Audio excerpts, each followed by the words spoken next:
Faridabad terror module से जुड़े आतंकी डॉक्टर्स की एक नई साजिश का पर्दाफाश हुआ। डॉक्टर उमर, डॉक्टर मुजम्मिल और डॉक्टर शाहीन जरूरतमंद मरीजों को मदद और इलाज के बहाने अपने जाल में फंसाते थे और फिर उनका इस्तेमाल आतंकी साजिश को अंजाम देने के लिए करते थे। आखिर क्या है आतंक का पेशेंट मॉड्यूल, आपको दिखाते हैं इस रिपोर्ट में।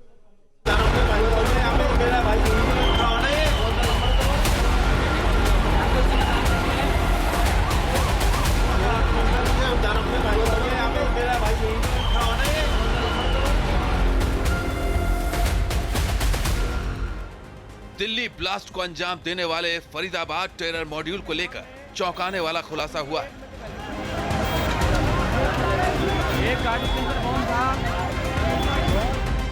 अब तक इस व्हाइट कॉलर टेरर नेटवर्क में डॉक्टरों के नाम सामने आए थे।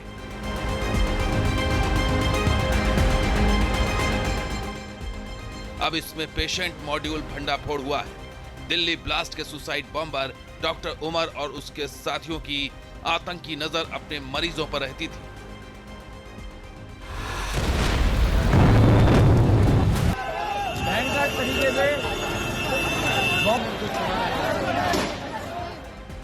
वो जरूरतमंद मरीजों को मदद के बहाने अपने जाल में फंसाते थे।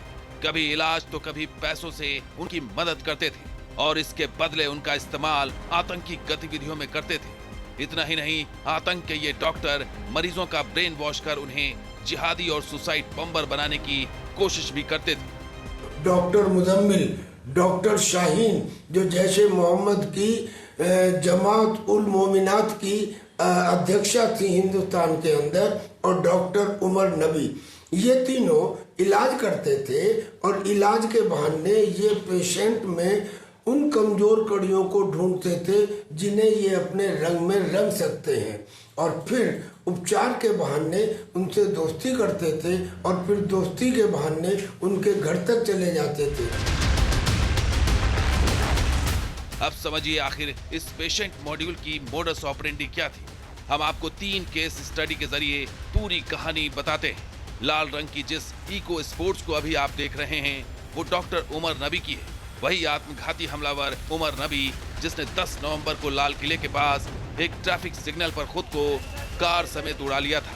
उमर नबी की ये कार फरीदाबाद के खंदावली गांव से बरामद की गई। उमर नबी की कार खंदावली कैसे पहुंची, इसकी कहानी आपको बता देगी कि डॉक्टर उमर और उसके साथी किस तरह मरीजों की मदद के बहाने उन्हें आतंकी बनाने की साजिश करते थे। अल फलाह यूनिवर्सिटी के अस्पताल में एक क्लर्क काम करता था जिसका नाम बाशिद था। बाशिद के पिता राशिद करीब 1.5 साल पहले लकवे के शिकार हो गए थे। बाशिद अपने पिता को लेकर अल फलाह अस्पताल पहुंचा। यहां डॉक्टर मुजम्मिल ने इलाज के बहाने बाशिद से संपर्क बढ़ाया। वो उसके घर आने जाने लगा। इस बीच बाशिद की नौकरी छूट गई तो डॉक्टर उमर के कहने पर डॉक्टर शाहीन ने उसे अल फलाह के अस्पताल में नौकरी भी दिलवाई थी। अंग्रेजी की कहावत है there are no free lunches, यानी मुफ्त में कुछ भी नहीं मिलता, और मुफ्त में कुछ मिलता है तो उसके पीछे की मंशा कुछ और भी हो सकती है। दरअसल अल फलाह यूनिवर्सिटी के अंदर फ्री में ओपीडी चलाई जाती थी। डॉक्टर मुजम्मिल फ्री में कुछ लोगों का इलाज करते थे और उन इलाज करने वालों के घर तक, उनके रिश्तेदारों तक पहुंच बनाता था। इसके पीछे की वजह थी कि वो अपनी टेरर साजिश के लिए ऐसे लोगों की तलाश कर रहा था जिसका वो फ़ायदा उठा सके।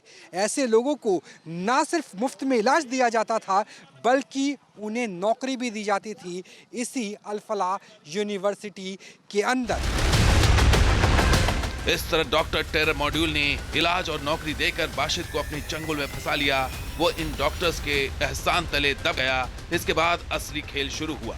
डॉक्टर उमर, डॉक्टर मुजम्मिल और डॉक्टर शाहीन संदिग्ध सामान को यहाँ से वहाँ भेजने के लिए बाशिद का इस्तेमाल करते थे। डॉक्टर उमर ने अपनी red eco sports car Bashid को दे दी थी ताकि वो आतंकी प्लानिंग से जुड़े सामान को आसानी से इधर से उधर कर सके। धमाके से कुछ महीने पहले बाशिद के जरिए नूह से सामान मंगवाने का सिलसिला शुरू हो गया था। कभी वो अकेला जाता था तो कभी डॉक्टर उमर भी उसके साथ नूह गया। बताया जाता है कि 30 अक्टूबर के बाद डॉक्टर उमर ने यूनिवर्सिटी आना छोड़ दिया, लेकिन ये लाल कार बाशिद के पास ही रही। आतंकी नेटवर्क में शामिल डॉक्टर मुजम्मिल को जब गिरफ्तार कर लिया गया तो बाशिद डर गया। उसने उमर की कार को खंदावली में अपनी बहन के घर पर छोड़ दिया। जहां से जांच एजेंसियों ने उसे बरामद किया है। इसी तरह डॉक्टर मुजम्मिल ने अल फलाह यूनिवर्सिटी की मस्जिद के इमाम मोहम्मद इश्तियाक और नूह के इमाम इमामुद्दीन को भी मदद के बहाने आतंक के जाल में फंसाया। डॉक्टर मुजम्मिल और डॉक्टर उमर अल फलाह यूनिवर्सिटी में बनी मस्जिद में नमाज पढ़ने जाते थे। वहां उन्होंने मस्जिद के इमाम मोहम्मद इश्तियाक से करीबी बढ़ाई, वो उसकी मदद करने लगे। डॉक्टर मुजम्मिल ने इश्तियाक से कमरा यह कहकर किराए पर लिया कि उसे अपने दोस्त का सामान रखना है। वहां उसने खाद की बोरियों की आड़ में विस्फोटक का जखीरा जमा किया, जिसे बाद में पुलिस ने पकड़ लिया। इसके अलावा अल फलाह यूनिवर्सिटी के पास एक मदरसा बनाया गया था, जिसके बारे में शक है कि वहां बच्चों को ब्रेन वॉश कर उनके दिमाग में जिहाद का जहर भरा जा रहा था। इस मदरसे की फंडिंग डॉक्टर मुजम्मिल ने की थी, जबकि इसकी देखरेख इमाम इश्तियाक कर रहा था। इसके अलावा नूह के एक इमाम इमामुद्दीन को भी डॉक्टर उमर और उसके टेरर गैंग ने अपने जाल में फंसाया।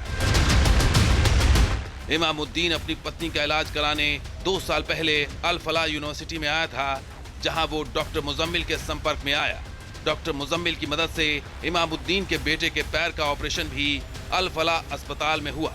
डॉक्टर मुजम्मिल इलाज के बहाने इमामुद्दीन के घर आने लगा। इतना ही नहीं, उसे कुछ पैसे भी दवाओं के नाम पर भेजे गए। एनआईए ने इमामुद्दीन को हिरासत में लिया। उससे पूछताछ में इस टेरर नेटवर्क के कई राज सामने आ सकते हैं।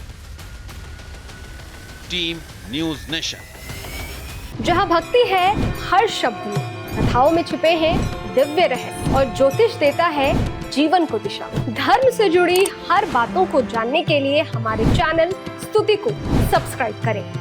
चैनल पर जाने के लिए इस लिंक पर क्लिक करें।